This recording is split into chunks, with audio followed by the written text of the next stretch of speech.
Cities are places where we can look closely at the everyday phenomenon of life because there's so much of it happening around us. It's a very exciting time to be studying cities today because of the very recent availability and the imminent far greater availability of very large amounts of data. What's amazing about the big data boom is that we're developing a better understanding of how our city works. Never before have we been able to measure in such detail how our buildings and infrastructure operate. Information that used to be locked up in filing cabinets is now available in digital form, so we can start to study things like, well, why does crime occur in one area and not another? Why does one neighborhood decline? Why does another neighborhood grow?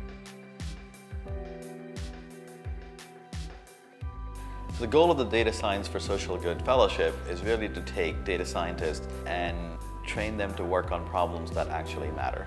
So what we wanted to do was build this hybrid person who has all these different skills but also understands how to take real problems, communicate with people about those problems, solve them, and then help figure out a way to transfer and transition those solutions into the real world. So they went from thinking of a spreadsheet or a database as a data set to actual people behind them, actual stories.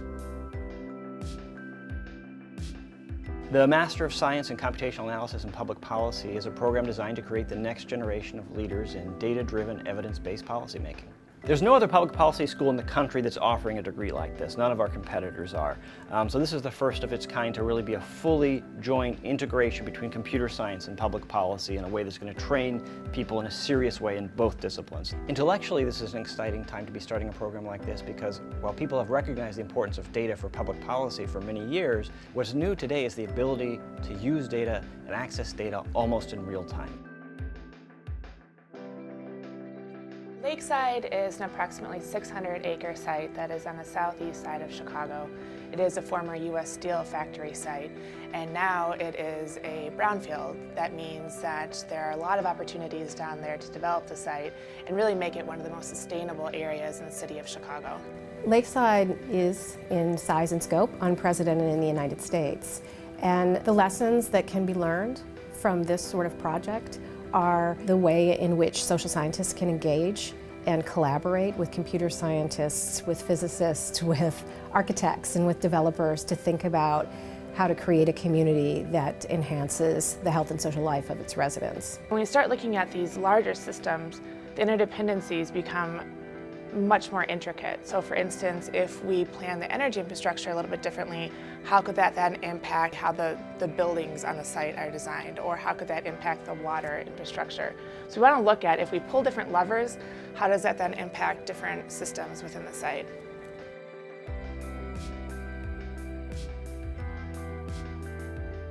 MAPS Core is meaningful, active, productive science and service to community. And this is a program that is developing youth, training youth, and employing youth on the south side of Chicago. Their job is to identify every business and organization open and operating for the public, offering goods, services, or jobs that we can use to be a healthier community and more vital community. Community RX is an innovation that's connecting the data that the youth are collecting to healthcare. Community RX injects information into the doctor-patient encounter through the electronic medical record. And the data engine for Community RX are the youth, the MAPS Core program.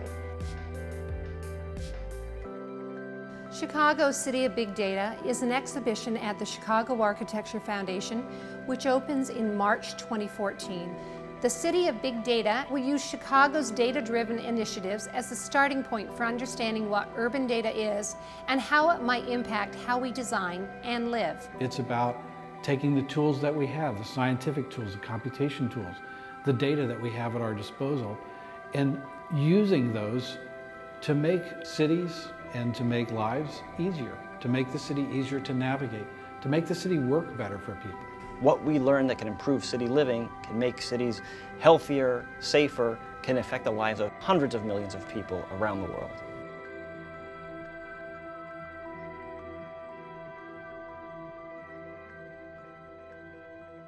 Good evening. I'm Don Levy. I'm the Vice President for Research and National Labs at the University of Chicago. And it's my great pleasure to welcome you to this second event in this series, the title being Chicago City of Big Data. The reason we have these sessions is to take some of the most important research being done at the university, being done at the national labs, and try and present it to the public, to the community, in a way where you can listen to the panelists and also interact with them, ask questions, express your own ideas, and there will be a question and answer session at the end. This is the second in this series. The previous one was on the Higgs boson. So there's a question of why we chose this subject. Why is City of Big Data important? And I think it's particularly important to the university, where the university, of course, sits in the middle of one of America's great cities. And it being a great city, it has many advantages, but it also has significant problems, which all cities have. And we're in a position perhaps to study those problems and perhaps to do something about them. We have a very powerful and distinguished division of social sciences. We have a very distinguished school of social service administration, and they've been worrying about these problems for quite some time. But in the modern age, you don't just guess your way at the answer, and in the tradition of the university, you actually need data. You have to take data, and you have to analyze data. And in the modern age, the ability to take a lot of data on a lot of different subjects and to store it and manipulate it with computers is here.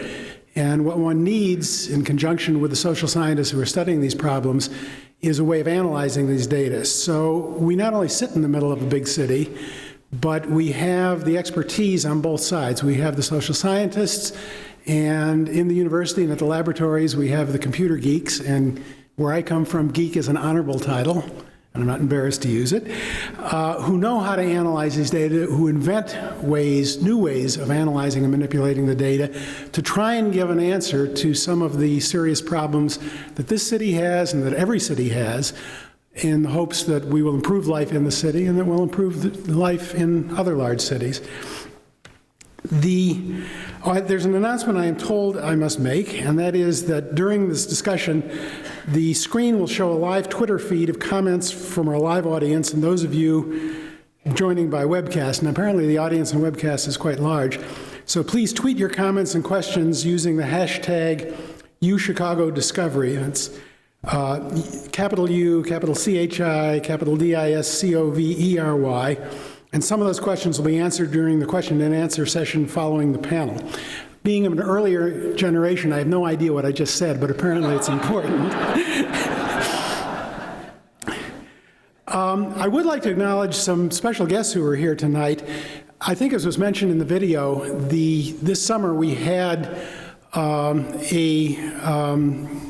workshop, not a workshop, but actually a course on the analysis of big data. Graduate students got big data sets from various places and tried to work out ways of using those data sets to analyze problems.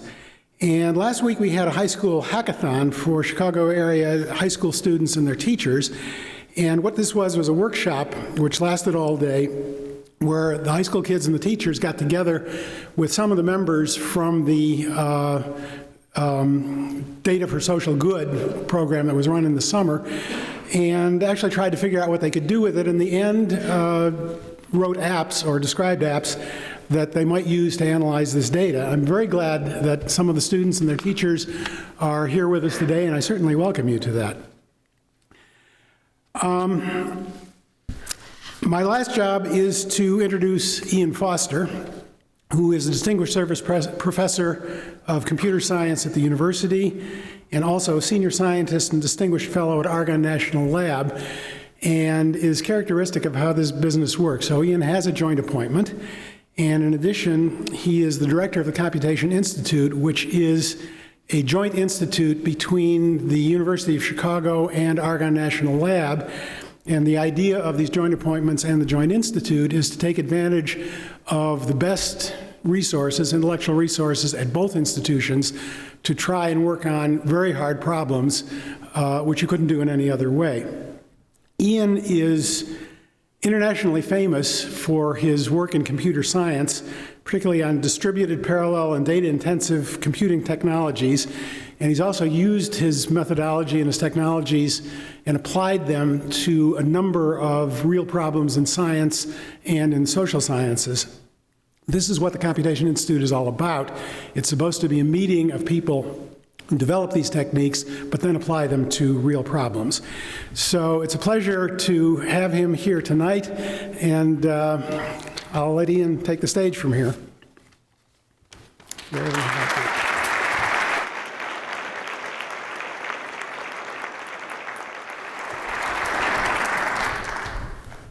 Thanks, Don, for that introduction, and welcome everyone here. Also welcome those who are remote. I think there's quite a few watching the webcast and hopefully tweeting, as Don told us. My children call me a geek. It sounds much better when Don says it, so thank you. So we established the Computation Institute, as you just heard, to tackle some of the hardest problems facing science and society, problems that require the joint work of the best minds of two very great institutions, Argonne and Chicago. Our latest, and I think most exciting initiative to date is concerned with using the power of computation and what people have come to call big data to understand, design, and improve cities. So 50% of all people live in cities worldwide today. By 2050, that will be 7 out of 10. Because of population growth, the number of people living in cities will double during that same period. Most of that growth will occur in the developing world. So I think it's no exaggeration to say that the health and prosperity of humanity during this next century will depend very much on how effectively we're able to run, design, and hopefully improve the cities in which we live. So that's a very daunting challenge, but excitingly, I think we have some new tools available to us, emerging new data sources, new computational modeling capabilities that at least offer the promise to transform how we understand urban agglomerations. Can allow us to look deeply into how cities work, to identify and evaluate natural experiments when one thing happens in one place and a different intervention occurs elsewhere.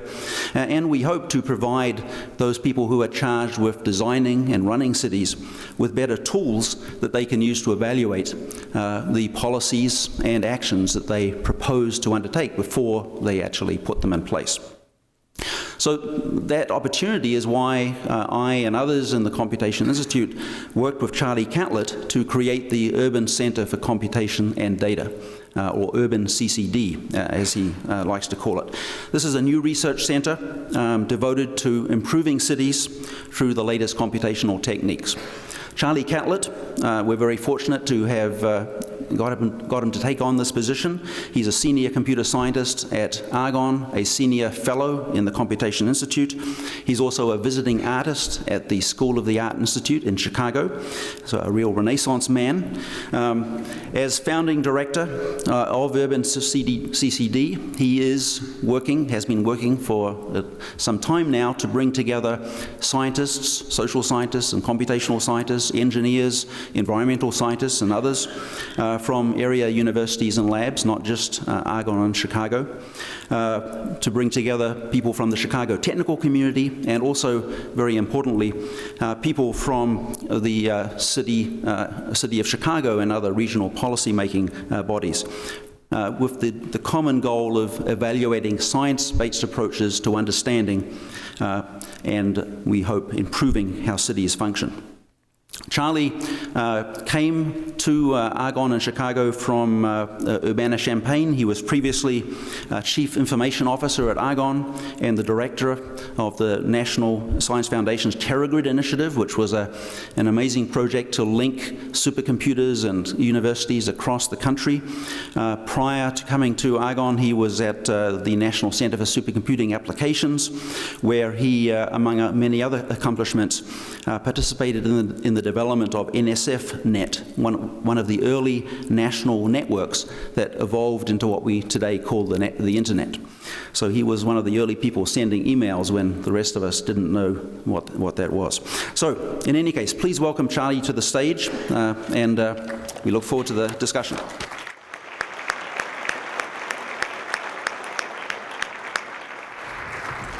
Thank you, Ian. We're going to have our panelists come on, and I'm going to say a few words about this panel, and by way of introducing our panelists, talk a little bit about what each of them do and how we came to arrive at these particular 4 people to talk about big data and Chicago. And I'll start by saying I almost never use the term big data, except to explain that I almost never use the term big data. But I like to think of it as new information sources that can give us better and more insight into some of the challenges that we're trying to address. When we started UrbanCCD, this new center, it was clear already that the challenges that cities face are inherently multidisciplinary. And if we were going to be able to understand them and then look for solutions to some of these challenges, we were going to need to have a team that's not just interdisciplinary, but that is interinstitutional. As Don mentioned, we have this mix of sciences and disciplines between the university with the social sciences, policy, economics, healthcare, and the Argonne National Laboratory, where we have engineering and the physical sciences, and the computation resources that we have at both the Computation Institute and at Argonne. Now, we have some unique opportunities here in Chicago to study cities. And I'll just mention 2. The first is that Chicago is one of the leading cities in publishing data about its operation. It's been pioneering open access to the operational data, and because we have this, second reason is because we have this urban expansion project. This is representative at 600 acres, the Lakeside project, of the kind of growth that we're seeing in developing countries like China. The 4 panelists represent a cross-section of the disciplines and expertise that we're harnessing to use these new information sources to bring science to bear on not only urban but global challenges. To achieve the aspirations of the Lakeside Project, for example, as a vehicle to bring opportunity and vitality to Chicago, especially the surrounding neighborhoods, we must begin by understanding the challenges, opportunities, and assets that are there today. Kate Cagney, who's sitting closest to me, is a social scientist that's been at the center of working with the Lakeside Project to understand the neighborhoods and to pursue the kind of understanding that we need.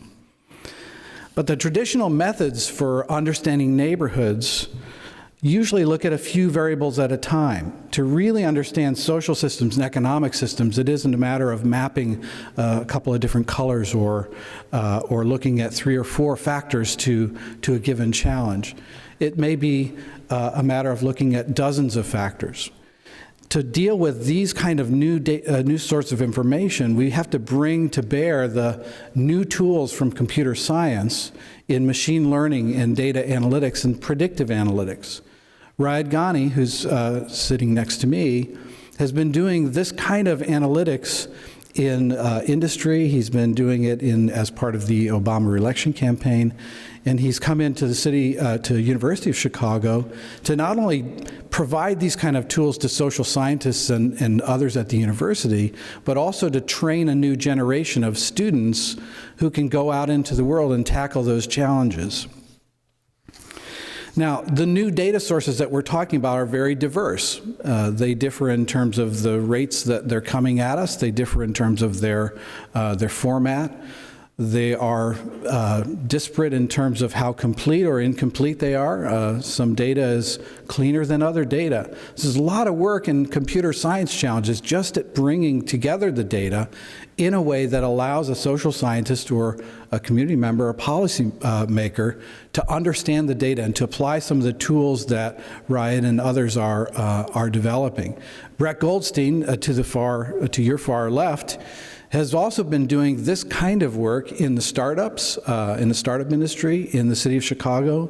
And he's working with us here at the University of Chicago to develop a scalable approach, taking some of the lessons he learned from the startup community and from the city of Chicago to build general purpose platforms that we can replicate in other cities, or that other cities can share with the city of Chicago and do their data analytics with our experts. Now, all of these projects, all these aspects, the infrastructure to bring the data together, the social scientists to understand it, the tools to do machine learning and to analyze the data, these all come together in this project here, which is Stacy Lindau is involved in, and to my right and to your left. And this is where it comes together to deliver a value and a service to the people that actually live in the city. So it's interesting science, it's good research that we do, but eventually we want to be able to push solutions out to people that live on the streets. And this is a great example of bringing all these technologies and disciplines together, but not only that, but bringing together institutions that include academia, private industry, the healthcare industry, federal government, and community groups. So that's our panel. We have Brett, who does the infrastructure, the heavy lifting underneath. Raid, who's doing tools that sit on top of that infrastructure. Kate, who is doing social science research on using those tools. And then Stacy as an illustration of the kind of projects that bring those things together and push them out into the community. So with that, I'd like to welcome the panel, and we'll get started with our discussion.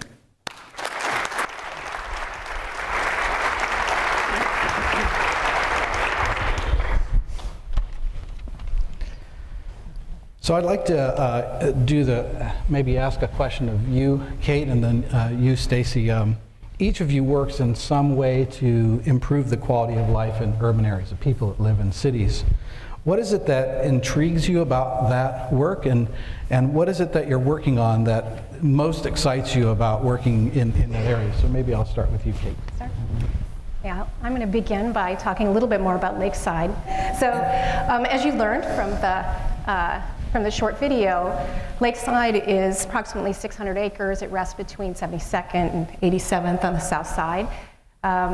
It is a space now, as you can see, that is barren, and one of the things that's most intriguing about the Lakeside space is that it's never been inhabited by people.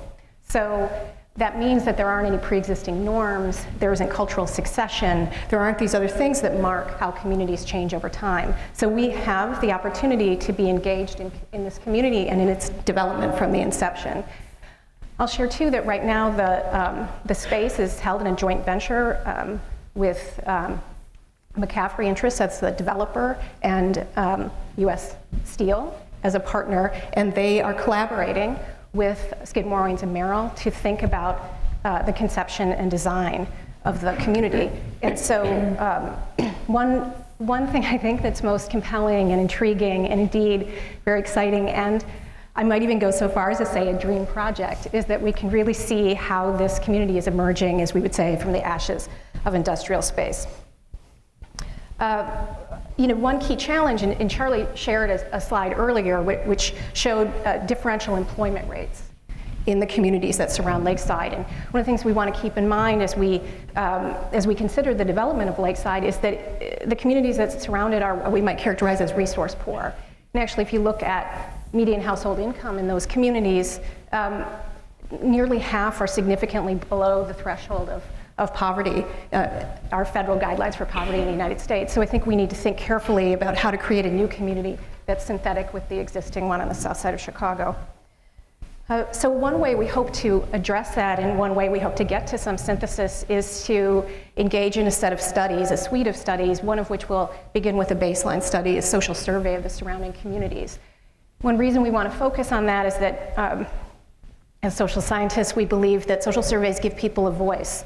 And one way in which we can think about tapping a community's sense of how they might feel about Lakeside is to speak to the alderman or to go to community meetings. And one thing social surveys do is allow you to talk with people in their own homes and people who don't necessarily have those kinds of connections or the ability to attend these sorts of formal meetings. So we're able then to ask people, what do you think about your community? Do you feel safe on the street? What are your aspirations for Lakeside? What might you like to see here? So we believe that's one set of tools that we actually bring to the table. Another thing we hope we bring is some knowledge about pre-existing research. So we know, for instance, that communities fare better when there's more street activity. People feel safer on the street.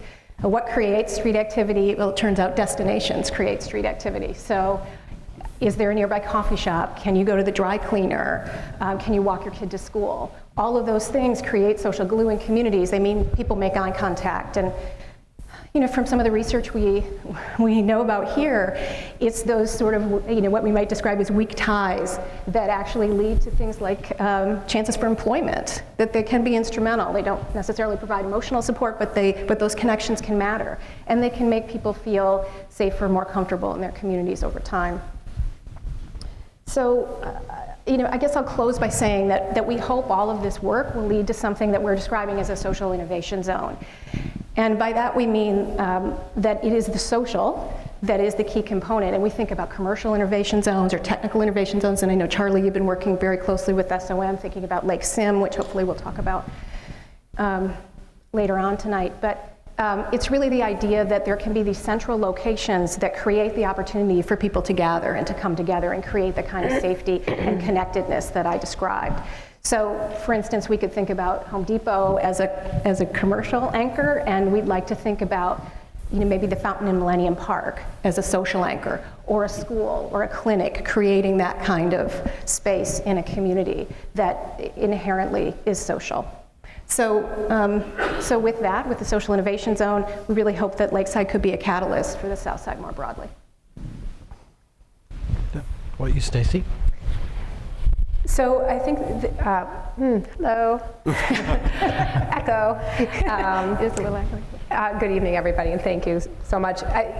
Kate's work in Lakeside is a good transition, I think, to describing some of the work we're doing under the rubric of something called the Urban Health Initiative at the University of Chicago. And when I think about, we were here about big data. I like etymology, so what's the etymology of the word big? It's actually kind of elusive, but one of the sort of 15th or 16th century uses of the word, which sticks with us today, is generous. So I think the project we're talking about, I'm talking about on behalf of many, many people involved, both at the university and the community, is the idea that we can use data in a generous way to build our relationship between the university and the community, and to lift people's lives up. You asked about what are we doing about quality of life. And the idea for this actually came from early engagement with community leaders on the south side of Chicago. We opened the doors, we said we have some resources to do some work that is science, because that's what the University of Chicago does well. But we want to do our science in a way that is of benefit to the community. What ideas do you have? And interestingly, people didn't say you should work on diabetes or you should work on cancer. People said, if we're going to work with you on science, you should do your science in a way that generates data we can use and gives us a deliverable real fast. And people said, and I never would have thought of this on my own, although it makes a lot of sense, you better figure out a way to employ youth. You better figure out a way, if we're going to do science with you, that you find a role for our kids to learn science, to get exposed to the university, and to understand how knowledge can make lives better. That was brilliant. And third thing people said, and I'm a physician, we came from the medical center, was your definition of health is not my definition of health. And what that meant was, and we said we're interested in an empirical definition and being able to monitor health over time. How do we get there? And what that led us to was a question of, if we're interested in working together to transform the health and health opportunities for people on the south side of Chicago. And by the way, all indicators are that if you grow up on the south side of Chicago, you have fewer years of life. You're going to be sicker. You're going to have less access to health care. Those are the realities. If we're going to try to transform the situation on the south side of Chicago with respect to health, what do we have to work with? Now, we can take a deficit-based view, and this is what intrigues me. Actually, Ralph Ellison, who writes Invisible Man, spent a year actually at the University of Chicago in 1961, talked about the invisible and the unvisible. And I've come to realize that what I'm interested in is the unvisible. Invisible is what our eyes can't see. We need our glasses, we need our microscopes, and there are lots of people here who do great work about the invisible. But the invisible, to me, and this I think relates to some of the ideas Kate was just sharing as a sociologist, social scientist, is the things we can't see because of the social, the psychological, the emotional, the prejudicial barriers that prohibit us from seeing. We don't want to look down there. We avert our eyes, or we choose to see a deficit view of the world. And it is true that there's unemployment, and it's true that it's resource poor. But if we're trying to build something, knowing what we don't have to work with isn't that helpful.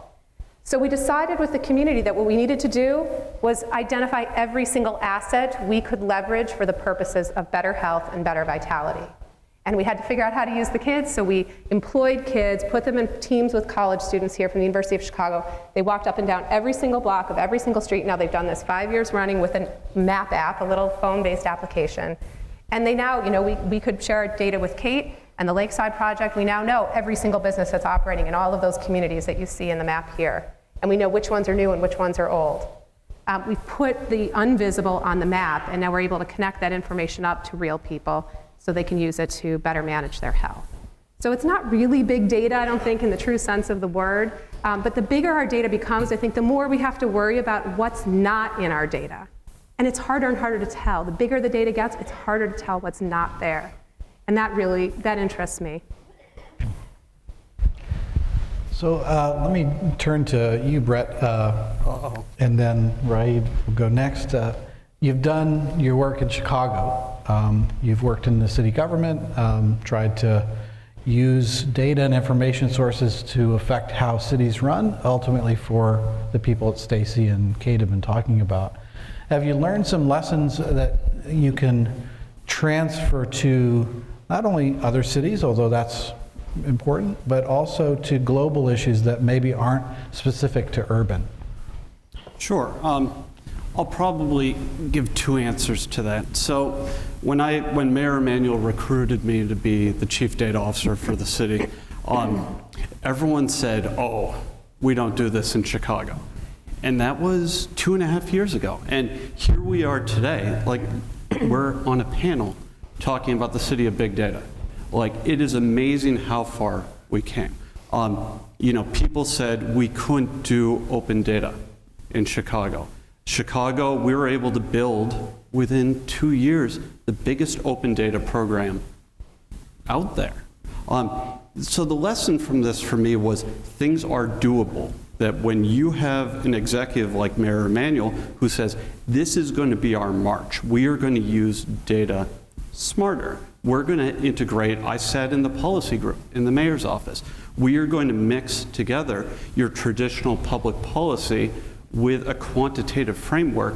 You can change things. When you have that mandate and you start to bring technology into government, you bring innovation into government, you can watch a transformation in 2.5 years. And arguably, I'd say Chicago government is probably one of the smartest quantitatively and forward thinking. Now, how does this become extensible?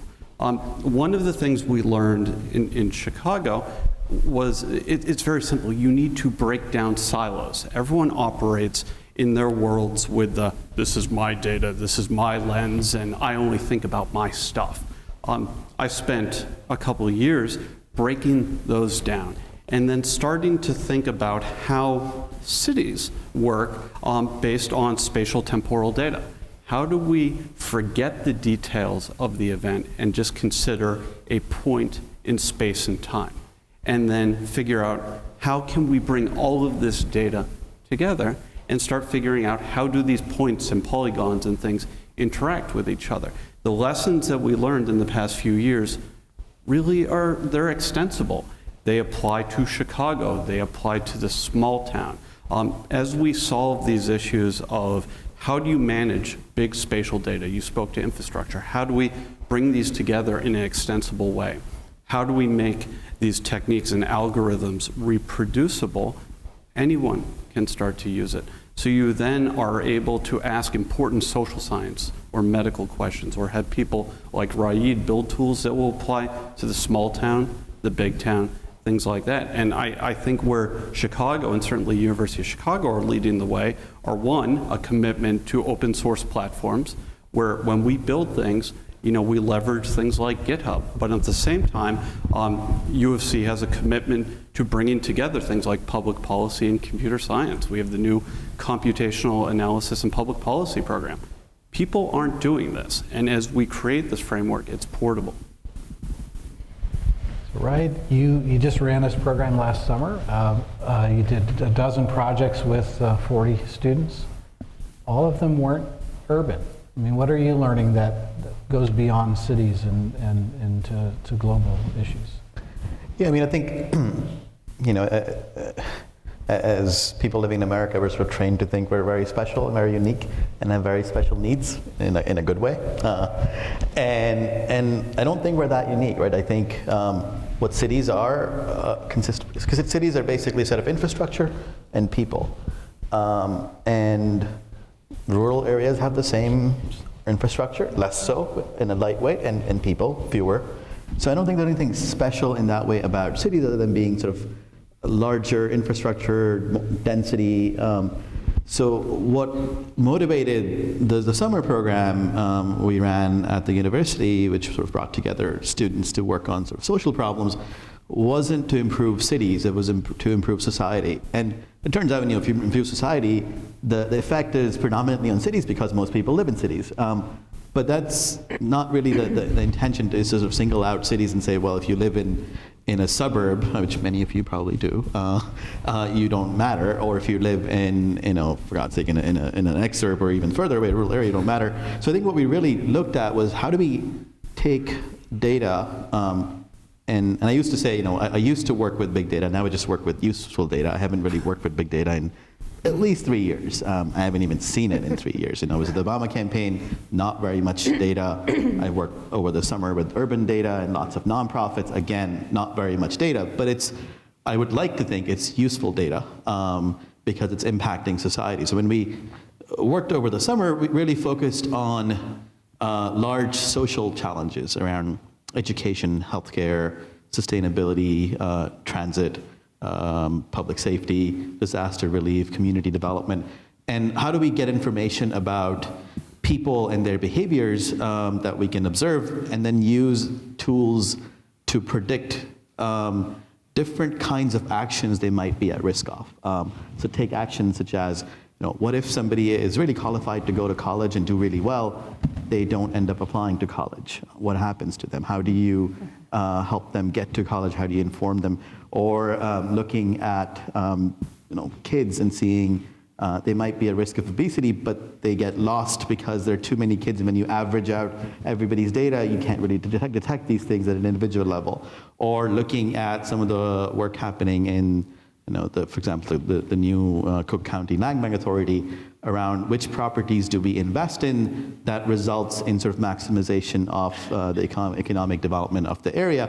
So lots of these challenges where you're really predicting risk of some sort of behavior and then designing interventions, very much like Stacey was talking about, is how do we then inform people and how do we change or influence their behavior at a large scale? And so in my mind, what data allows you to do in these types of situations is really be able to make large-scale predictions about very fine-grained behavior, and then also design, not design, it's hard to design these things, but how do you then implement interventions, again, at a very personalized level. So what data really lets you do is, in my mind, personalize at scale, and those things apply as much to any large social challenge as they do to urban problems. So let's talk about actually impacting people in Chicago. I'd like to hear from at least a couple of you on examples where your work has had a direct impact on people we see walking down the street. Come on, Brett. All right. Yeah. So my wife told me not to use this example, so just we'll warn you. So one of the things I found in government that was very frustrating was 311. And I love 311. I call it all the time. I am the most frequent 311 caller in Chicago. So you're the one who steals our data. So what are you calling about? We could look it up and see. So we can, and you probably skewed the sample. So, but I'm always giving helpful hints for better Chicago. and I'm sure they appreciate your help. Somebody's got to do it. So besides Dr. Lindau's efforts, so looking at 311, the way it was traditionally done was you would call 311 for a given complaint, and it would go and have an SLA that was autonomous of any other system. What does that mean? So if you... No, what was the acronym? Service level agreement. Thank you. I'm sure not every, I might be the only one who didn't know that. So this is called the Lindau-Goldstein translation. So it's, if you called in for a pothole, there was a commitment by the city to handle this in X number of days, but it was dealt with on its own. So going back to what I talked about before with the idea of all of these points and actions within the city, and how do you find these interrelations? A great example is we were able to find relationships between certain types of 311 calls, because actually stealing from the medical model, I argued that we needed to start being proactive rather than reactive. So the example I really like, which my wife doesn't like, but I don't think she's here, is we studied the relationship between broken garbage cans and rodent infestation. And we found, and this is important, there's over 26,000 census blocks in the city. And I've argued that blocks and areas act independently of each other. They can have their own behavior. There isn't, unfortunately, a magic bullet. And we found that in certain blocks, that when someone would call in for a garbage can problem, within 7 days, there would be an increase in rodents. But it only happened in certain places.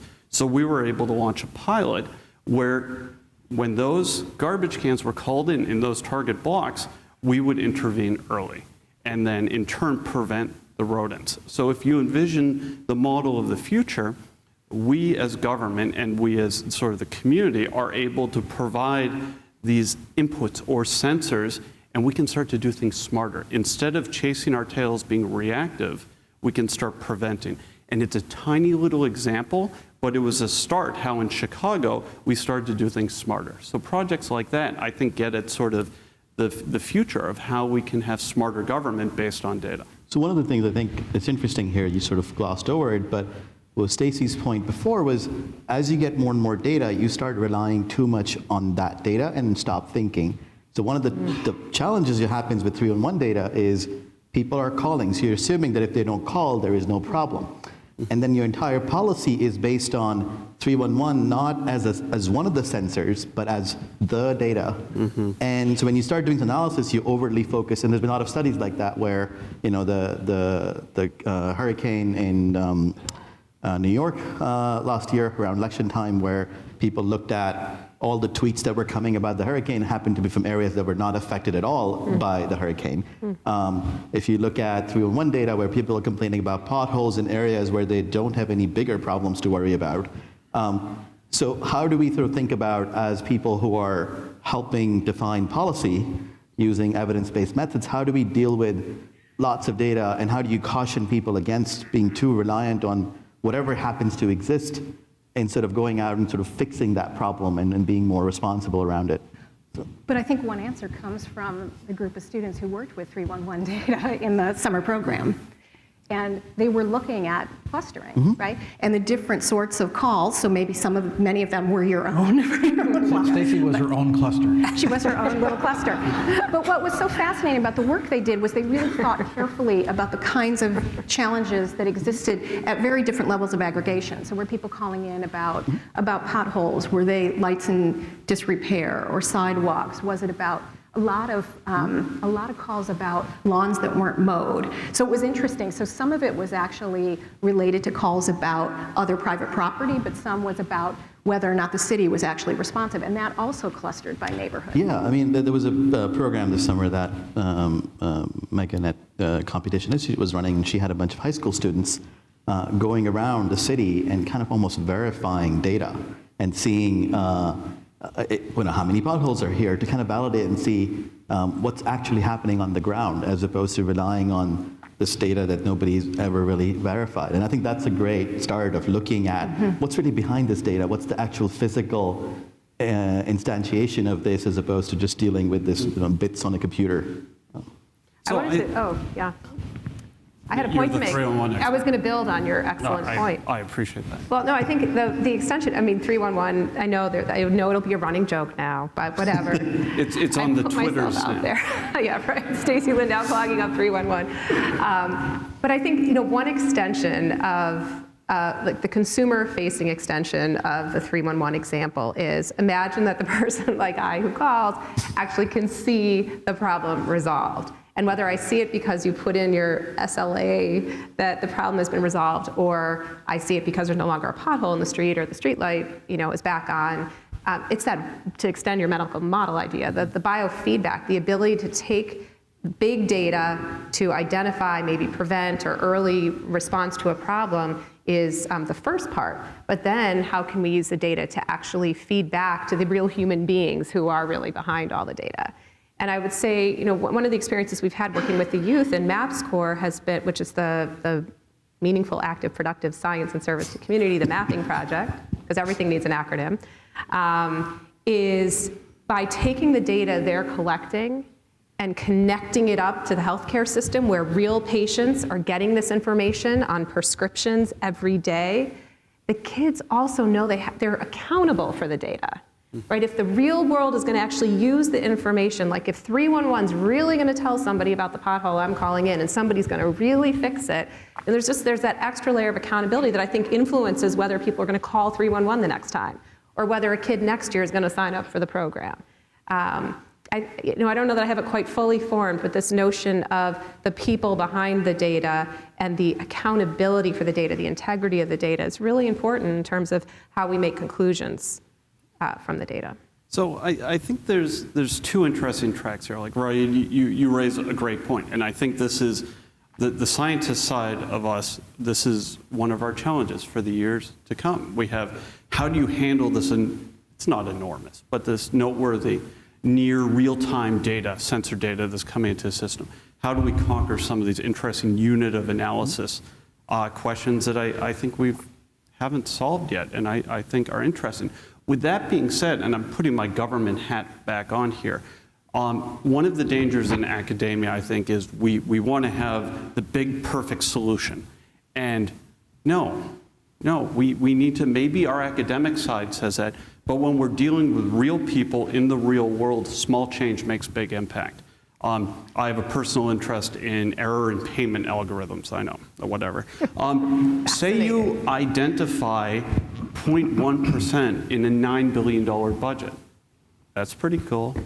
So small, we need to, in parallel, be willing to do small iterations that make our community or communities better, while at the same time have a parallel track to sort of go for some of these bigger issues. Mm-hmm. Interesting. I can think of examples in all four of your work where, to some degree, you're taking data and trying to predict an outcome. And people have talked about predictive analytics, and I think probably many of the folks in the room, and probably some of us on stage, are a little skeptical about the notion that big data can magically predict the future. Maybe you could sort of bring this down to earth, this notion of predictive analytics, and like how, some examples of how we have been able to use data to look for leading indicators and actually do a bit of prediction. And what are the bounds to that today, and where do you think we can get with these techniques? Yeah, I mean, I think we as people are extremely predictable, as much as we, again, like to feel that we're special and you can't tell what we're going to do. I can predict for the next second what each of you is going to do. Is just sit right there. So it's like the best predictor of I was 99.9% right. And so I think we at least what I talk about is I think we've solved the prediction problem. We all know how to predict things fairly well. Amazon is not great, but reasonable at predicting our next purchases. Netflix is reasonable at doing that. It's, again, it may not be accurate for any individual person, but as on an aggregate, these tools are fairly simple. All they do is look at your historical behavior and sort of make a statistical model of how you behave. And then, given where you are now, it predicts the next thing. So often, if you're walking, you can look at people's behavior and say, they're going to put this step forward next. And so, if we generalize that to predicting people's purchase behavior, that's fairly predictable. Turns out, when you look at all of our shopping habits, the most predictable habits are. So, if you look at supermarket data, you'll find that the most predictable behavior we all have is the impulse buys at the checkout register. They're not impulse buys, they're fairly well predictable. But if you start generalizing that to, it's very hard for us to do it as humans because we are not good at looking at terabytes of data and finding patterns. And terabytes is not big data by any definition. It can fit on most of our computers.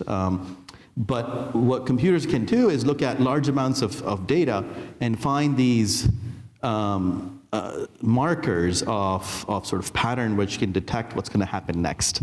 And basically that's become now is almost a commodity. You can buy a tool off the shelf and use it to pretty much predict most things you'd like to predict. The challenge is that you still need the experts in an area to come in and figure out what are those starting things. What do if I'm capturing data about my behavior, I need an expert to kind of come in and say, okay, what's important is who you are, your demographics. So, the past couple of years I worked at the Obama campaign, and what we were predicting was, who are you going to vote for? Are you going to vote at all? Are you persuadable? Can I persuade you? And to do those things, we didn't need to know what you buy or what kind of TV shows you're watching.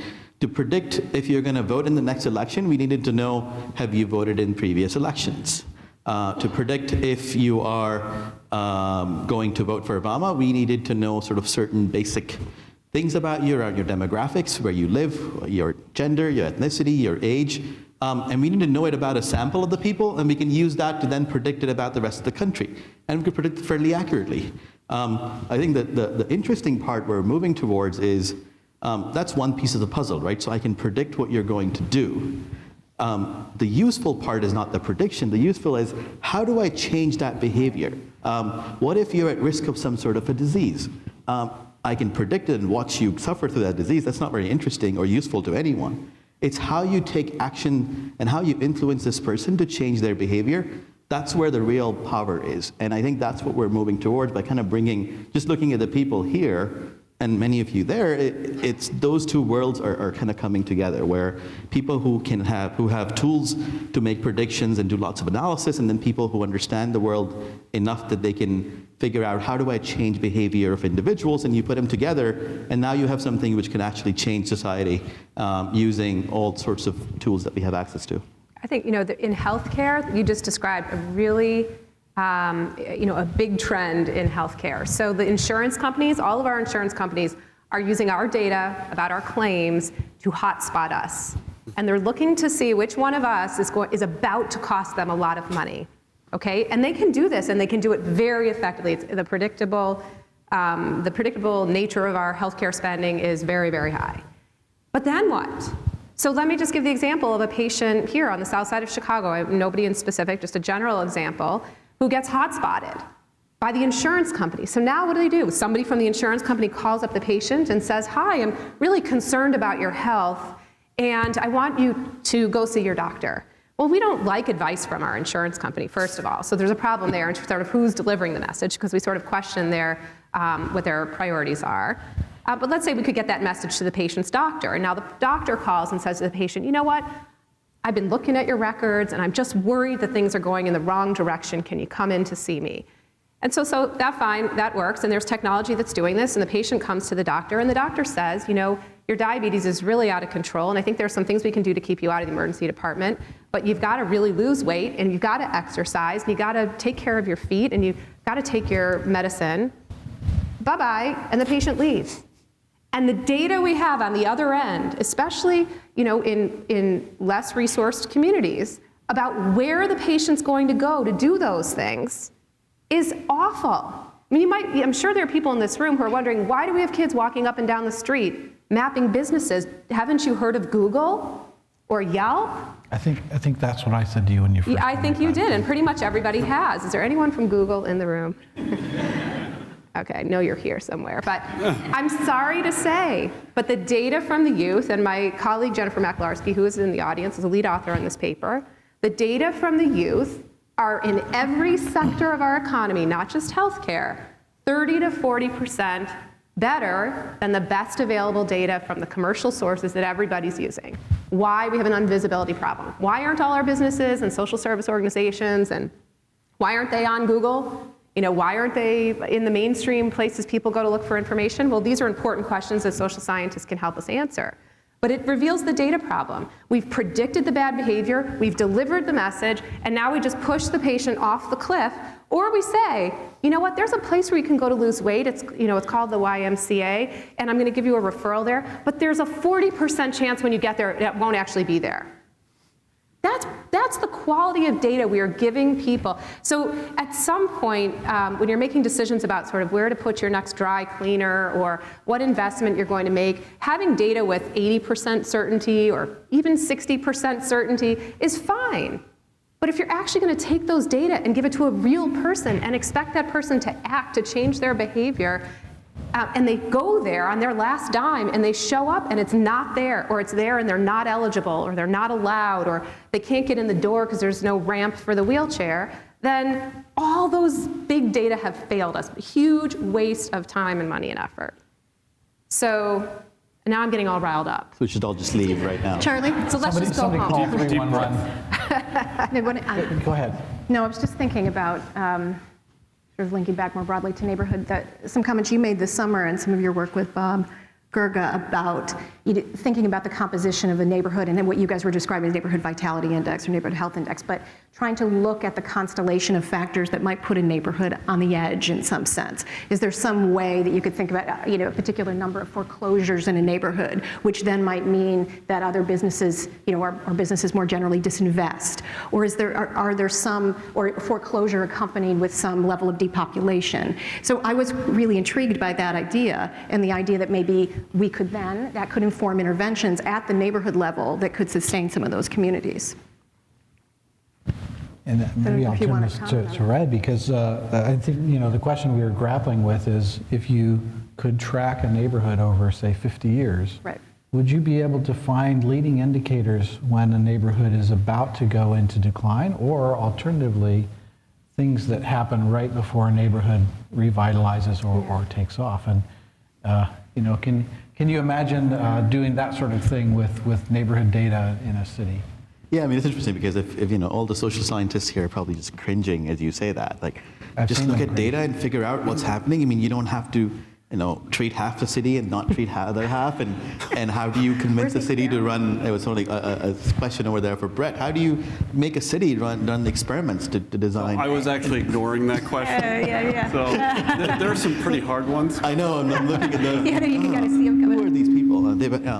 Anyway, so I think that the way to mix the two worlds is, what you can do with lots of data is find lots of these, I call them sort of temporal correlations or causal hypotheses, right? Where I don't know if A is causing B, so it might be that when you have more than this number of businesses of this type in a neighborhood, that's where it takes off. And you see it in 10 different urban areas.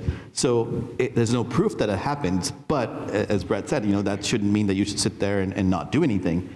Well, let's try things. Let's try out an experiment where let's give people incentive, because it turns out it's a good thing if it's not going to hurt the neighborhood. At least we have. So you almost want to look at data to minimize how much damage can you do.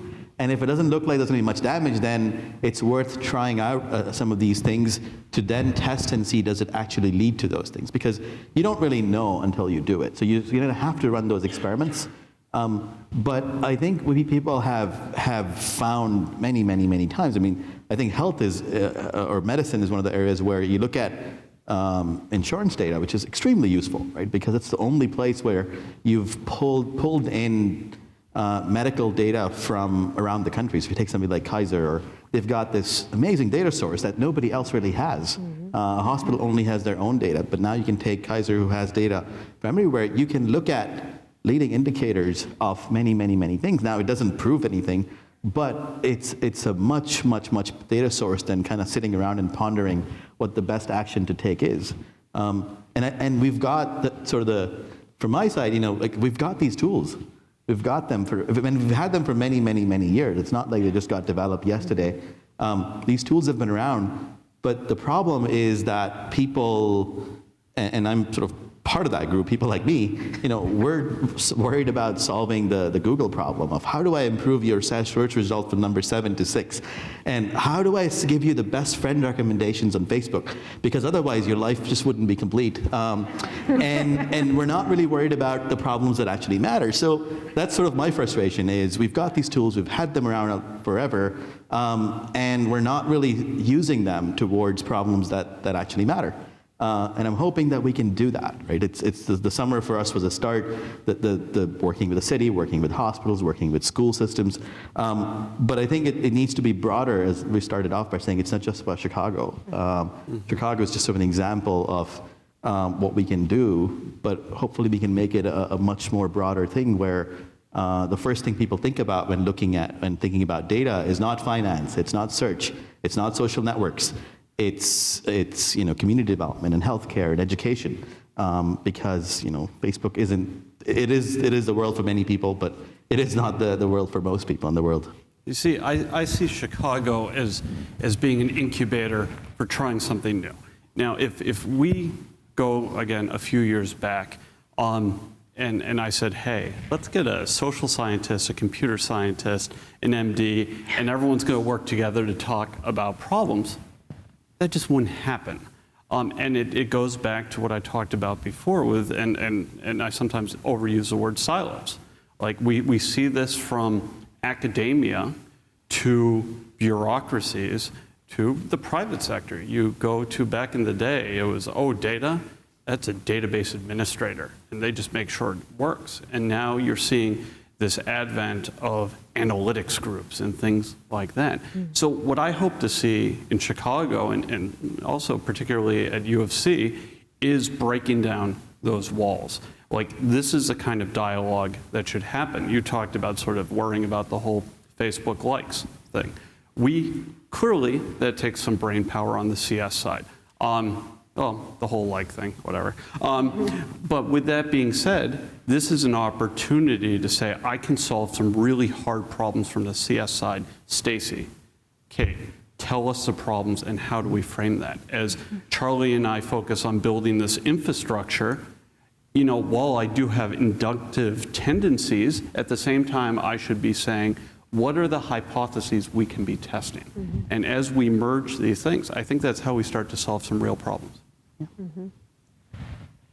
A couple of us were at the Santa Fe Institute at this workshop about a month ago, and there was 50 people in the room from lots of different disciplines, and it turned into this discussion about interdisciplinary collaborations and that they're really hard. And I listened to the discussion for a while, and I thought about our experience here, and I finally said, what we've been doing in Chicago, not just at UChicago, but in the community, is looking for people that we think we'd like to work with and getting to know them and finding problems that we want to address together and then just doing it. I think that's a unique characteristic of the university here and of the community, even to the city government, that people in the CIO's office, both when you were there and still now, will sit down with academics once a month or so and tell us about the kinds of things they would like to find in their data. What are some things that you guys feel we've maybe learned about interdisciplinary research here?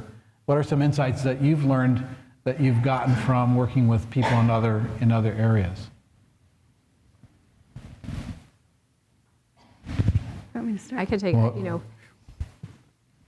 it, there was an interview candidate today in my office, somebody we were trying to recruit to the University of Chicago, and he's from the East Coast, from one of those great peer institutions out there. And I said, truly, the thing I'm sure we can deliver for you here is the interdisciplinary opportunities and the compact campus with the world's best college students.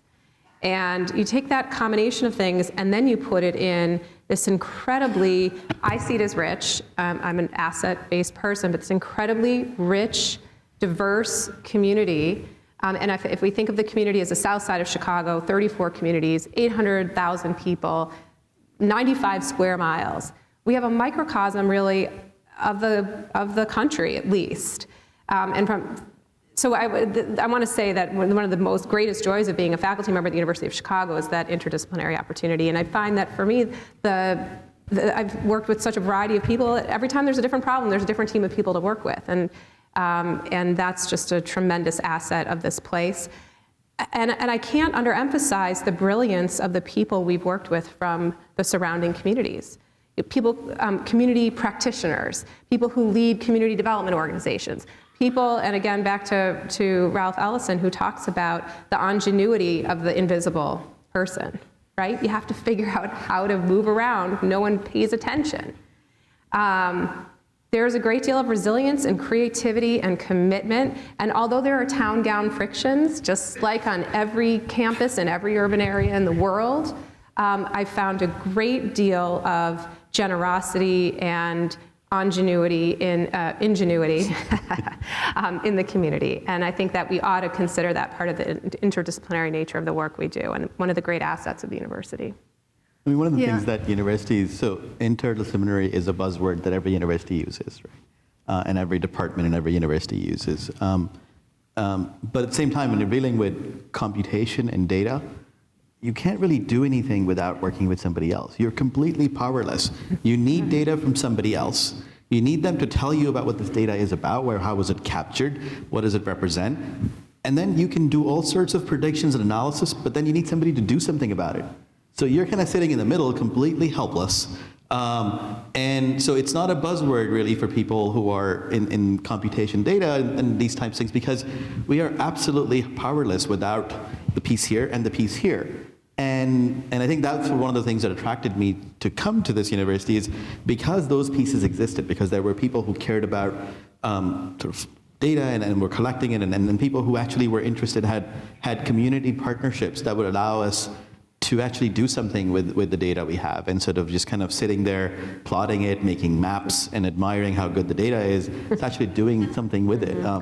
And I think that's where that's not happening often enough. There are a lot of people around the country in sort of computer science departments happily content with what they have, and then they look at data and sort of, admire the data, and that's great. It's just you're not really doing anything useful by just doing that. I think you need to take the next step, and that's where what we really mean by interdisciplinary is really being able to take actions and work with the people who have those links outside.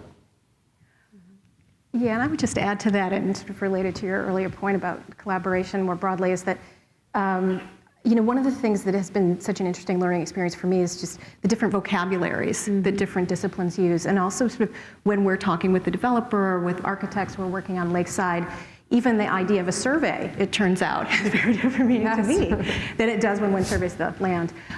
So those are the sorts of things that someone learns along the way, but also I think some of the best questions about why does social science matter have come from our collaborators on Lakeside. And I think really the idea too that some of these questions have to be answered pretty quickly. And I'm used to writing a paper, and then I'll analyze this data, I'll reanalyze them, and then many people will read it, and I'll get a lot of feedback. And that's not the time frame that others are working within. And so one has to acknowledge that some things may move forward imperfectly, but it is better that they're moving. Yeah. I have to, since you said vocabulary, the first proposal I wrote with Stacy, she went through the whole proposal and corrected my pluralization of the word data. No, data is a plural word. Now that's what you claimed in your edits. Oh, the people in my lab here are going to tease me endlessly. So I think this was the question you asked, plural or singular. So we have just a few more minutes, and then I want to get some questions from folks in the room, and we've got somebody up there that's sending questions down to this iPad here. But I'd just like to ask each of you to take a minute or so and And tell us where you'd really like to go in your work, working with other folks at the university, in the city, and elsewhere. If you just look at the next 2 or 3 years, what would you really like to see happen as a result of what you're doing today? Well, I'm actually still thinking about Raid saying, admire the data. So that's my favorite phrase so far. I'm going to gaze at it and admire it. Anyhow, so my goals are, I guess, relatively simple over the next couple of years. I am Chicago focused. I am thrilled with what we were able to accomplish in the past 2.5 years. But I would argue we're still at the beginning. We talked about prediction versus actual treatment. My focus is the continuation of building infrastructure to be able to handle very large spatial data, to create a better way of managing open data. Open data, which I could go on for a couple hours, I will spare you.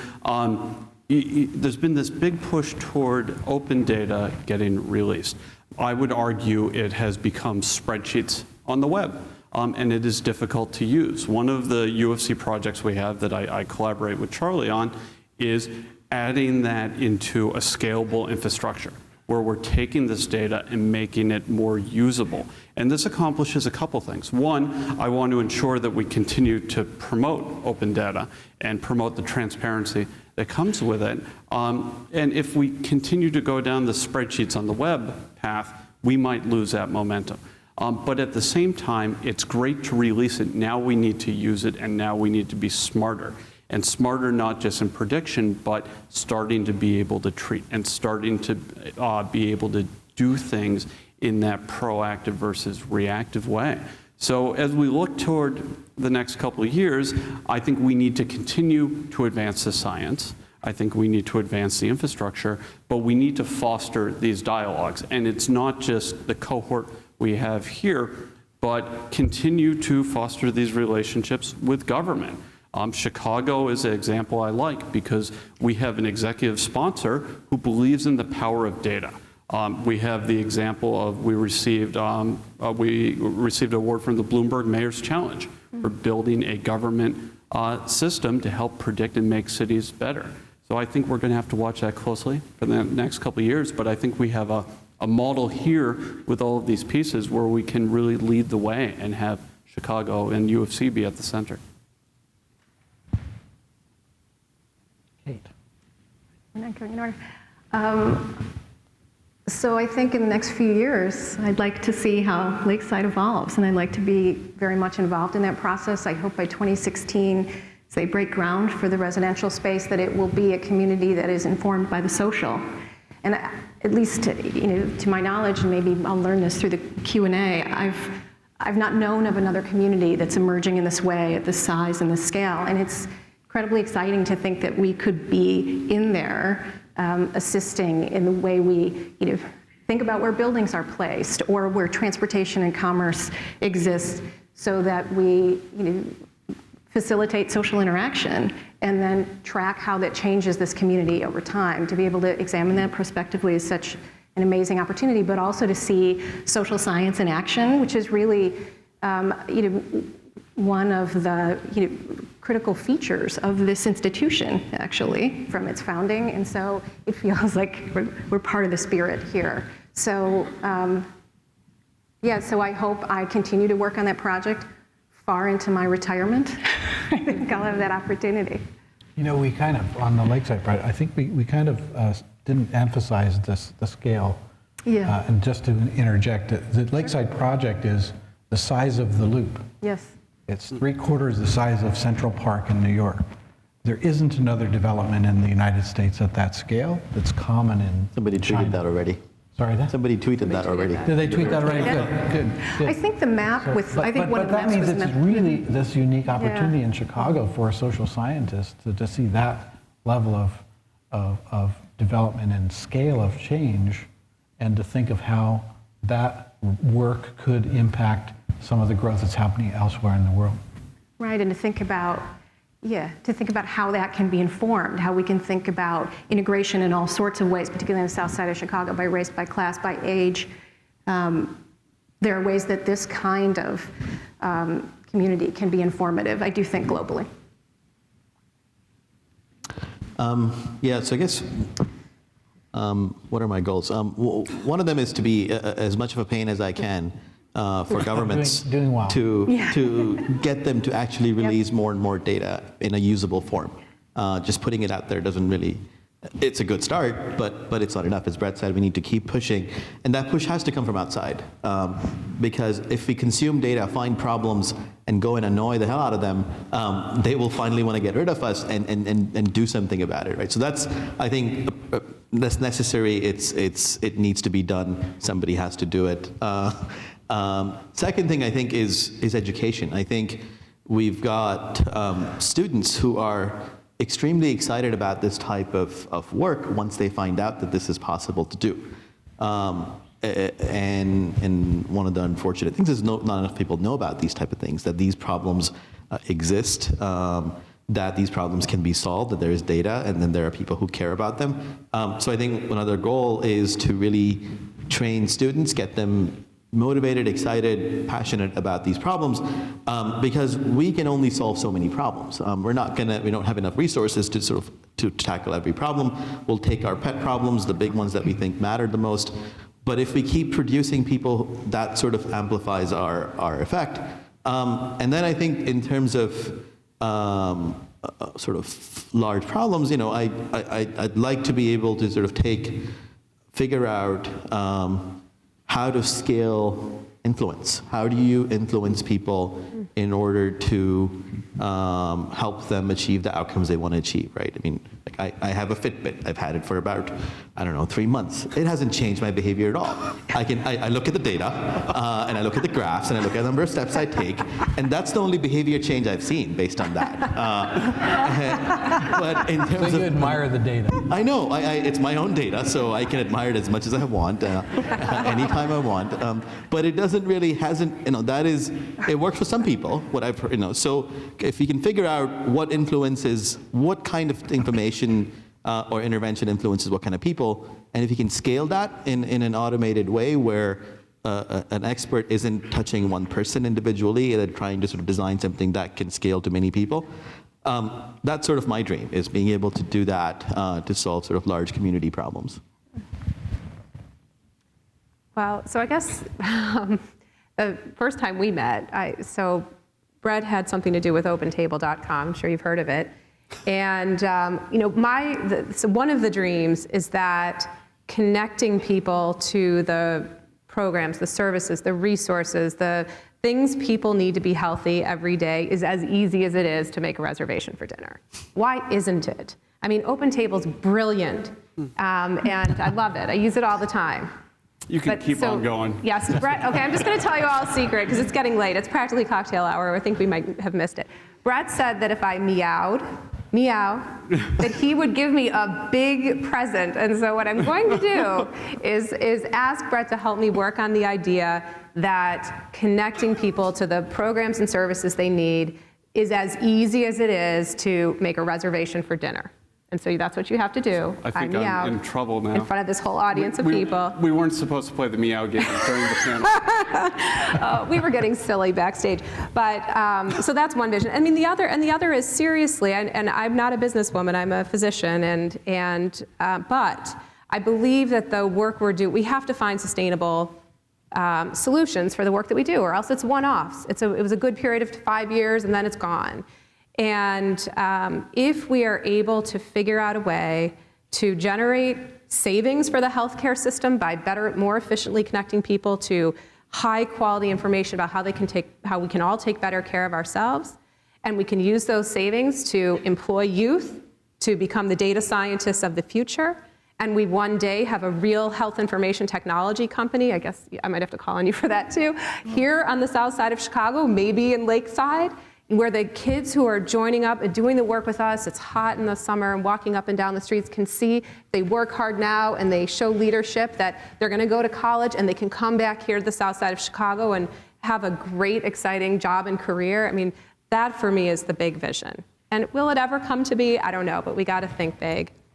Well, you know, so I'd like to take a few questions from the audience that's here, but I'll just say on the front of your program, there's a website at the bottom. Some of these aspirations are actually happening, starting to happen with some of the work that these guys are doing. So if you go to that website, you'll find links to projects and maybe more importantly, links to how you can get involved in some of the work that we're doing in some fashion. Do we have questions from the? I think we have people walking around with microphones. So.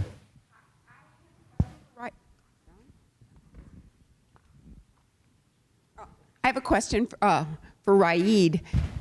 For everyone, how do you use big data to improve motivation? The Fitbit example, only on a much larger scale, such as Stacy's talking about. Yeah, I think it's a really good question. No, I think that is, I was having this discussion on Facebook yesterday about, you know, all the MOOC people, right, where Sebastian, who's actually a good friend of mine, said, oh, MOOCs are not working. And that's sort of been... MOOC is... Oh, service level, I'm sorry, massive online something communities. Open courses. Open, yeah. Sorry, whatever. Right, so they're not working. And one of the things that's been the argument I've had with a lot of people who are doing Coursera, Udacity, these type of things is you're giving access to people who are already motivated to use them. So that's great because they're motivated and you're giving them the access to fulfill their motivation or ambition. How do you create that motivation? Because that's the larger problem is if you don't have that motivation, how do you create it? And people have done a lot of work at a small scale where they can sit down with 5 people and motivate them. And I don't have an answer, but I think the data will help you sort of figure out how have things historically been done, right? So you can sort of look at large amounts of data and come up with ideas around how do you take what people can do at an individual level and how do you scale it using data? So for example, there's a project going on at UC in the medical school called the 30 million word gap, right? And this person in the medical school, she's Dana, she's working on this. And what she's been able to show at a small scale is a sort of language development for kids. And she's come up with a visitation program where individuals go and talk to parents and they can change their behavior in terms of talking to their kids more, getting them engaged more, and that's great. The challenge is, how do you do that for the rest of the world? If you want to scale it, you can't have a person assigned to a family. It's just not cost effective and it's not scalable. And so the idea, the question we're sort of looking at is, how do you take that model and how do you scale it? So I'm not really answering your question, I'm just sort of acknowledging that as an open problem that there are lots of ways you can sort of start tackling it. I don't think anybody has a good answer yet, and I certainly don't have an answer. I don't know if anybody else is. You know, I think in health there's some evidence, and I'm not exactly sure where big data fits in the answer, but there's some evidence that creating open competition, where you can see how some peer group of people is performing, can have some benefits for some people. Certainly financial incentives, give people money to do stuff. So I guess we could use big data to figure out who we should give how much to change their behavior by what increment. And it may very well be cost effective to do that. If it costs less than an emergency department visit, for some people, that's a year's worth of income. And it may actually be cost effective to pay people to do things.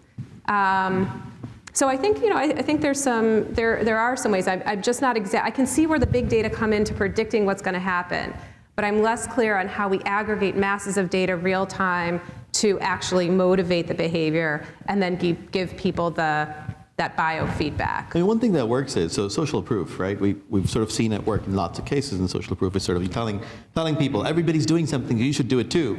Now with data, you can, instead of saying everybody, you can pick an attribute of a person and use that to motivate them. And the question now is, which attribute? So you can say, there are 60,000 Kates who've already done this. You should do it too. And that might motivate you. Or there are 6,000 people who live on the south side who've already done this. So what's the attribute you relate most to? It's sort of a common strategy people use.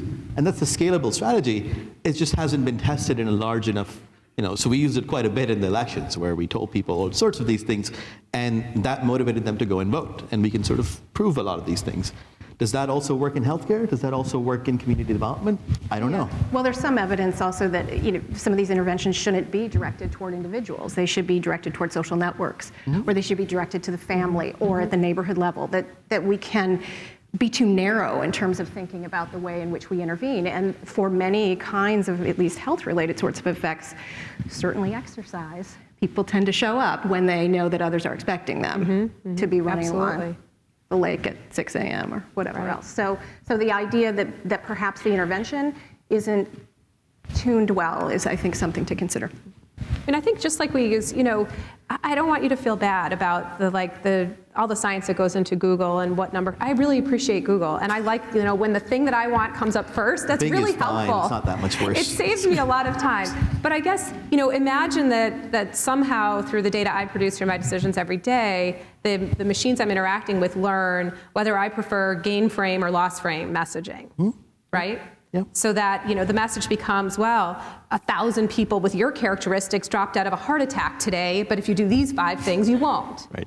And actually, it's not just if you do them and then we throw you off the cliff, but here are the actual places you can go for the reservation to do those things in your neighborhood, on your way home, right? It has to be that whole pipeline. But it does seem to me we could be using the technology that we're all using every day to purchase things, to better understand the customized kind of motivation I need, kind of messaging I need to address my goals. And I think Kate's absolutely right that in healthcare, it is absolutely the case that if we're really going to make a major impact, the level is probably not the individual. It is it's the economy, and it's the local. It's at the level of the community. And one of the things we've learned through Community RX, through hooking up the data about the businesses and organizations in the community to the electronic medical records, is that we can say to a patient, and this came from our community partners who suggested it, okay, so you're not ready to lose weight. I've talked to you 100 times about it. You really need to lose weight. You're not ready to do it for yourself.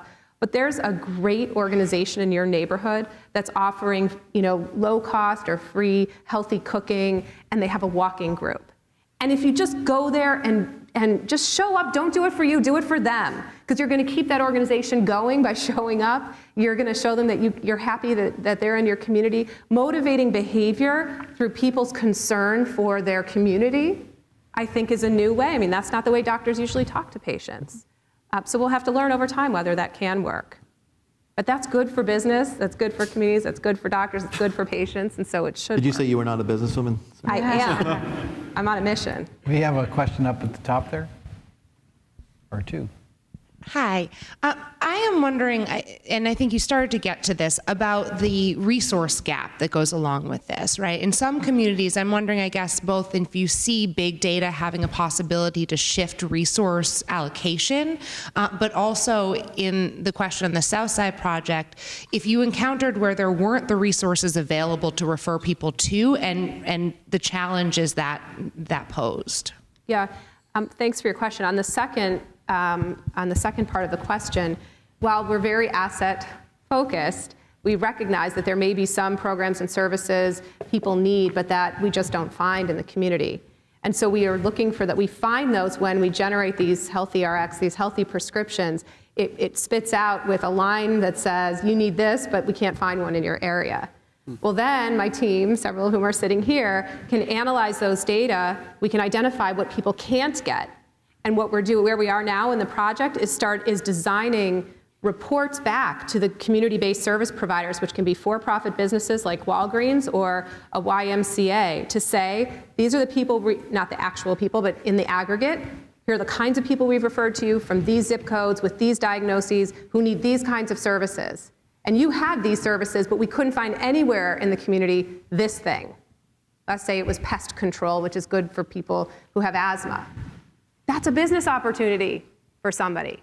And we would hope, and this is where you asked about interdisciplinary collaboration, in order to really evaluate the impact of an intervention that happens between doctor and patient, but also happens with the youth collecting the data on the street, and then happens when you're giving data out to businesses, you need a systems science, another term that we all struggle with, approach. So we reached out to the agent-based modeling experts at the Computation Institute and at Argonne National Labs to help us think about how do we manage the data at all these levels and how do we use that to better inform ultimately things like resource allocation. Is it possible that an intervention like this could move the economy, could actually help supply meet demand? That's something I think we have the tools to learn, at a place like the University of Chicago. There was another question up there.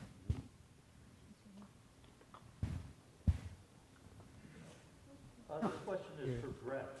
On October 1st, the top of my garbage can fell off. I'm so sorry. I called the city. 7 weeks later, no garbage can. I'm not trying to be funny, but is it because of the neighborhood I live in?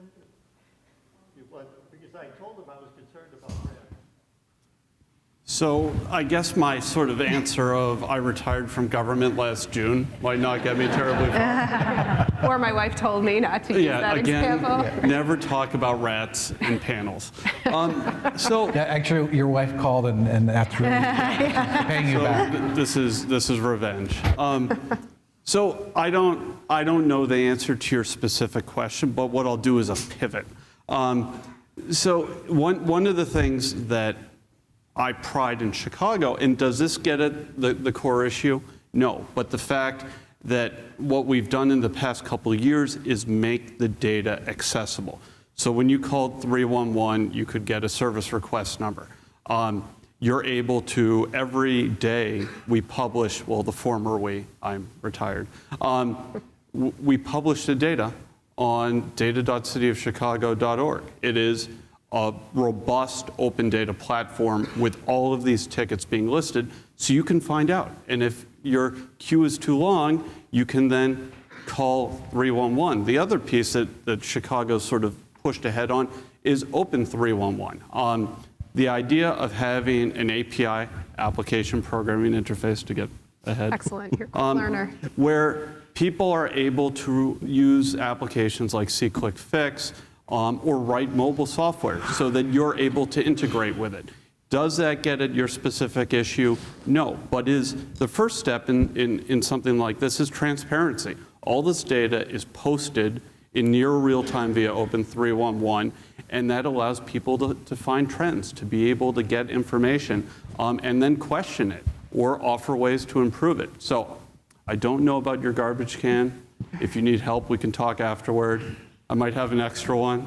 But I'd encourage people to sort of see that, okay, there's an issue, but we're starting by putting all the data out there. Well, but to that question, I mean, the data are there by neighborhood, right? So if somebody wanted to analyze the data to address the hypothesis that the neighborhood I live in is a determinant of whether or not my garbage can problem gets addressed, those data are now available. People can do those analyses. So mostly there, right? So that data, we kept hearing, the data is there, the data is there, the data is there. And you dig in, it's like, well, it's there, but it's only part of the data that's there. And it wasn't there because they didn't want to release it, because nobody had ever bothered to look at it. Mm-hmm. And once you start looking at it, you start asking them, well, it's not all there, and you get more of it. And I think that's we shouldn't just sort of sit there and admire the data again. We should keep asking about more and more data. And the city's been great once you ask. If you don't ask, it's not there. So, but here's something that I think is important. I think the old way of doing government was an us versus them type of approach, where, oh, we can't put out the data, or we can't put out because we'll be attacked. What I did was I started I was very public about the data. I started showing up at meetups. I would go to the OpenGov meetup, Big Data, Hadoop, all of these meetups, and I'd be like, hi, I'm the commissioner, I'm here, let's talk. And we were able to pivot the culture from accusations and defensiveness to a dialogue. Like, one of the things I'm really proud of that we released on the open data front was a crime data.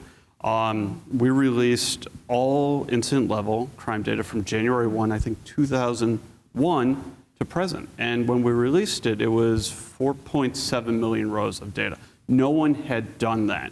And actually, government putting out data, and again, it's not big, but of that size, has technical issues. So I had a great relationship with Joe Jermuska from the Trib. And as they were working on their crime app, instead of Joe being like, oh, there are problems, front page of the Trib, it was, he'd call my direct line, we'd figure it out, and it was a partnership.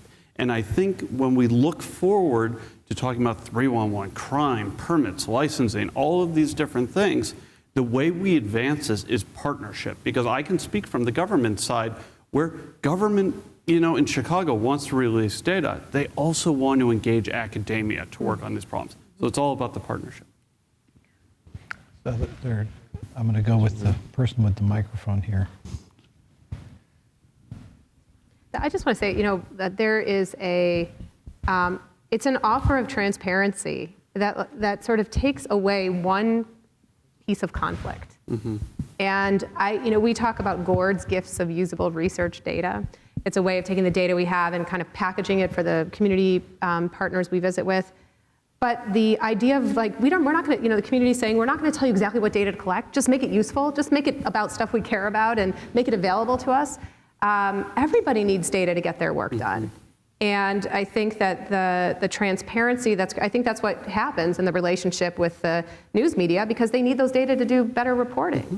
And so the issue is, how can you help me use these data to be a more accurate journalist, rather than how can I embarrass you and the mayor because you're trying to hide something. I think that offer of transparency is it's something new.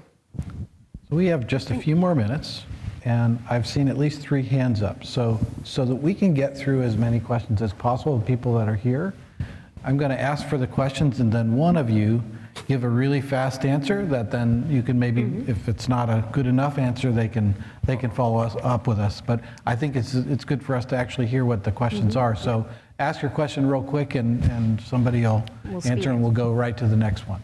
Hi, my question is for Brett and pertains to crime. Could you talk a little bit about applications for data to address issues of violence in Chicago, and then how does that balance with privacy concerns, which I think some people tweeted about as well? Yeah, so many of you know I spent 5 years in the CPD. I ended up being a commander of the predictive analytics group, and what we learned during that period is we can use data better, and we can turn data into information. That's where much of what I talked about with 311 was based, the idea of looking at small geographic segments and understanding how neighborhoods work. I think as we look to the future of predicting and eventually treating violence, the more we understand these microgeographies and the information that comes out of it, the better off we are. The focus of my work was considering data beyond reported crimes, considering 911 data. It is considered dirtier, it is considered rawer, but I would argue that it can be the voice of the community. But figuring out ways to manage that and be able to find leading indicators and predictors can be challenging. But I feel like we did some good work on it. To get to the second part of the question, I wrote a piece for the New York Times a couple months ago where I spoke to the privacy issue, because it was talking about government censors and how that goes forward. And as I think I got to the end of the piece, I talked about trying to bring open data into the discussion. As we have more censors, as we have more data, continue to partner that with open data platforms, so there's a level of transparency, because I think it behooves us to continue to do government smarter. But to deal with some of the privacy issues, let us continue to release data so people understand what's going on. And it's really, the piece was a started discussion, not necessarily fix it. Next question. There's another one here, and then there were a couple down here. My question has to do with the economics of data. A database is not free. Reliable data is not free. Accessible data is not free. Maintaining a long-term longitudinal database is not free. So I'd like to hear some of your experiences with trade-offs and constraints and choosing one database and one project versus another, and mistakes and successes. That's what I'd like to hear about. That may be another Brett question. Right. Go ahead, Brett. So, all right, turbo answer. So nothing's free. With that being said, a problem we faced in year one of when I worked for Mayor Emanuel was, how do we build a situational awareness system for NATO? Fancy words for saying, how do we bring together all our spatial data and understand what is going on in a given place in near real time? The traditional way the government would do this was to release a big RFP and spend $20 million and take 6 months and be late and blah, blah, blah. What I did when I was in the mayor's office is we went open source. We built everything on top of MongoDB. We leveraged existing mapping tools. We built the ETLs in-house. I'm not going to define anything else. We built it there, and literally it was the funniest sight because my office was actually in the mayor's office. I was in the wing, and there was a dark office, not big on the fluorescence, with 3 monitors and the Unix screen up. And we said, we are going to innovate internally. Total project cost for this was about $100,000. Compare that to $20 million, I feel pretty good about that. But it's getting away from feeling you need to take a traditional commercial approach and leveraging some of the really, really smart tools that are out there. Next question. I know there's several down here, so let's go here. I was curious about the lakeside development and how you would use big data to create something from scratch. You've been talking about using that big data usually involves human behavior in already habitated areas. Mm-hmm. How do you use big data for a 600-acre void where there's no habitation right now, and you're going to be creating a new neighborhood, a community of people, and predicting how the infrastructure and the architecture, the design overall, is going to create a community of people, and how do you calibrate for race and for class and for all of these other things? I guess the comment that I have is that the South Lakefront already has been a 70-year experiment in huge creation of communities like South Commons, the Draper and Kramer community, IIT, Sandburg Village. A lot of them were failed, a lot of the CHA projects as well, they were failed experiments in neighborhood creation or recreation. How is big data going to influence this ongoing experiment in creating new communities in the city of Chicago? So I want to share some social science insights on that, but then I want to hand part of that to Charlie because I want you to talk a little bit about Lake Sim, which we haven't talked about yet. So there are various ways in which we can use data that exists now. So we can look at the surrounding communities, to look at transportation patterns, to look at energy use, to look at water consumption, other sorts of things that might help us predict what people in that adjacent community might use. So that's one way to think about using big data of this form. One thing I want to caution is that my concern in some of the discussion about big data is that we don't talk about some of its limitations and the extent to which the data aren't clean. Sometimes the data aren't, if you're using location data, they're not so precise. There are some ways in which it can't necessarily be informative. But one way in which it could be in this context is that, as an extension, and this is work with the National Opinion Research Center here at the U of C, we'd like to actually try to understand how people are using their communities. So one way in which we will employ big data is to track people on their cell phones and to see where they go and what they do. The design of this study is sort of still in process, and so we would, again, likely rely on these adjacent communities to be predictive for the community that will be built at Lakeside. But we'll track those individuals. And one way that gives us insight is for us to understand what is the circumference of turf for the people who live here. Where do they go? We perhaps privilege residential location as the most influential location in a person's day, but we don't actually know that. We don't know how long they spend at work or at school. The other destinations that draw them out to other communities, whether it's where their children reside or other sorts of reasons for them to travel. And so what we really want to understand is the activity space And those are big data because we're pinging people every 15 seconds. We also accompany that, just to extend that, with a social survey on the iPhone, and so we get a sense of what people think. Again, all of these big data opportunities reveal what people do, but we still don't know from those data what people think. And so we really need to think about either the concordance and discordance of those data sources and how they can be brought together to bring us new insights. But I do want to hand part of that to Charlie, talk about Lake Salmon. Can I sort of one thing, I think people might take big data too literally, right? It's not about the data, it's about the methodology. It's about not just what data exists, but how do you design an experiment? And not experiment in sort of a capital E, but or small e, but capital E, right? What's the right experiment to design that helps you learn what's the right thing to do? That's part of the toolkit we're bringing. It's not just data. It's sort of, it's unfortunate we call it, or it's being called for today and maybe for the next year or so, it'll be called big data, and there'll be another term. But it encompasses methodology much more so than it encompasses just data. Just real briefly, because I want to get to the other questions. Yeah. Kate mentioned the Lake Sim project.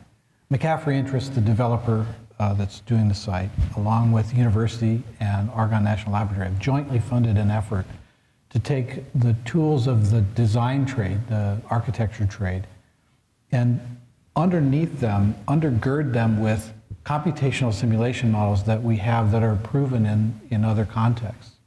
And as an example of where that intersects with data, if you think about transportation, what would be the impact of a certain growth rate in zoning and demographics of Lakeside on the transportation systems around it? What will be the impact of changes to public transit on those patterns? To understand that, we have to know, where do people go to shop, where do they live, where do they work?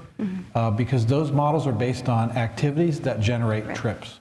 And it turns out there's a lot of data that's available about those things. Yes. It isn't, quote, big, but it's useful data, and it's the kind of data that if we can pull that data in, the first thing we can do is validate design decisions about a site that size in terms of their long-term impact on energy, climate, water, transportation. The next thing that we can do, which I'll answer my own question about the dream, is to feed those answers back and actually optimize the design of the site, optimize the architecture based on the outcomes that you want to see. So all of that means that we've got to bring in data from lots of different sources. Literally, you have to build your physical infrastructure in a way that assumes mutability, that assumes it's going to be flexible to change over time. Well, so I mean specifically changing the design before it's built based on those outcomes. But I would actually push it to that, is you should be thinking of development as modular things, just like, and they should just, you can sort of imagine in the limit, they're just changing themselves as people move around, and they adapt to the people living around as opposed to people adapting, which is cheaper right now. They mentioned before that I'm a visiting artist at School of the Art Institute of Chicago, so Douglas Pancoast is here, and he would actually like to see what you just said, is design buildings that can adapt to the activities of the people around them, spaces that can adapt to the activity. I think it has to be, if we really envision that we're building physical structures informed by massive amounts of real-time data, once you can't build a fixed structure, it doesn't make sense, because that's the end. Then the data are no longer. We're trying to power through these questions, and interdisciplinary projects are springing up in real time. Let's get this one last question here, and then I think Don is going to wrap us up. Yes, causation versus correlation, and are any of you doing randomized trials or taking advantage of natural experiments? That's brief. The short answer is all of us are. And I don't know of anyone who wouldn't do that. Even us computer scientists believe in that.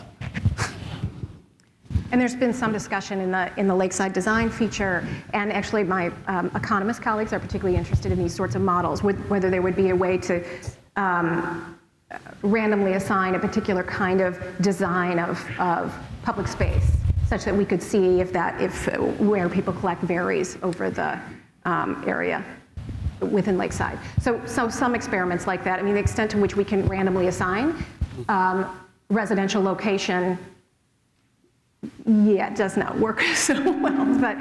But there have been some examples that have been effective. There's a longer answer, which is you shouldn't be paralyzed because you can't do an experiment. So you shouldn't sort of not do anything because, well, I can't do an experiment, so I shouldn't do anything. But you should also not just, especially if you're impacting people, you shouldn't just rely on historical data and start treating people because you're affecting their lives. But there is a middle ground where you can generate, as I said, I call it sort of temporal correlations, right? Where there is leading indicators, and then those are your hypotheses for your randomized trials, and then you start doing them and adapting them. So I think there is not enough work going on in this area, kind of bringing these two worlds together, but I think there is a lot of opportunity where you could not completely rely on any of these individually and kind of be somewhere in this spectrum and move towards causality. Sometimes you don't need causality. If you're not doing certain things, you just need, and sometimes you do, and you have to know what's the right, but that's a longer conversation that we'll put off till later. Over drinks. Yes.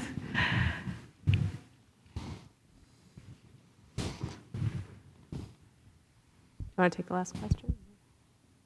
Well, thank you very much, all of you. As I was listening to the conversation, I was mulling over the point which was raised continually, but I think Brett raised it first, about siloization and where you go wrong. And a pretty impressive panel, actually. So we've got a doc and a sociologist and a policy city guy, even a cop, it turns out. And a couple of honest-to-God geeks. The remarkable thing is not we get them all on the stage at the same time. They're academics. You promise them a drink afterwards, you can get them on the stage. The remarkable thing is they all know each other before having done this. And clearly from the conversation, there was a commonality of language, and there was a commonality of appreciation for each other's problems and how you go about doing it across very diverse disciplines. So I have the sense probably we're doing, at least beginning to do something right. Second thought I was having during all of this is why universities, why the University of Chicago? Universities do some things very well. They do not do all things well. Why this issue of using data to benefit society, why is it naturally here? And the university can't do it alone. That's quite clear. I mean, government has to be in on it. The city has to be in on it. Skidmore, Owens, and Merrill has to be in on it. The Lakeside Project has to be in on it. McCaffrey, Walgreens has to be in on it. But why is this a natural place to do it? And there are a couple of reasons that I can think of. And one is the diversity of expertise that comes up here. And we're deeper than the 5 people you see on the stage. If you needed to understand ancient Assyriology to solve one of these problems, we can do that for you too. So a university is sort of a natural place. If you think there is a wide range of expertise needed to solve a problem, it's a natural center for it. It doesn't do it all, but it's a natural center for it. The other thing that occurred to me is we have 5 people here. But when they go out into the real world, it isn't just the 5 people. They come with their students, they come with their postdocs. And the idea of how you solve problems, should they be separated, should they be in silos? By the way, some problems get solved very well in silos. An individual can do it very well, but many problems don't. What may be an unusual way of thinking and trying to bridge the gap among these various disciplines and to bridge the language that's being used, which may be difficult when you first start out doing it, when the students get together, and the 5 different kinds of students that get together that are represented here on stage, then it becomes natural. And the idea of how you think about solving these problems in the next generation becomes natural, and only at a university can you do something like that. So as I say, I don't think we do it alone, but I think it's a natural place to start out doing it. I really appreciate the work the panel has done. There was a lot of work done before, besides just the couple hours they spent with us tonight. There's a lot of work done before this, and as you could see, they do know each other and they know how each other thinks. It was, I thought, a very good conversation. I appreciate all the people who put in work to organize this. Have been told I'm not allowed to mention names, but there are an awful lot of people, as one might imagine, who put in an awful lot of time from my office, from other offices, getting this together, and I appreciate their work. I appreciate the audience showing up. I hope you enjoyed it. I hope you found it profitable and a good use of your time, and I hope you come back for the next one. Thank you.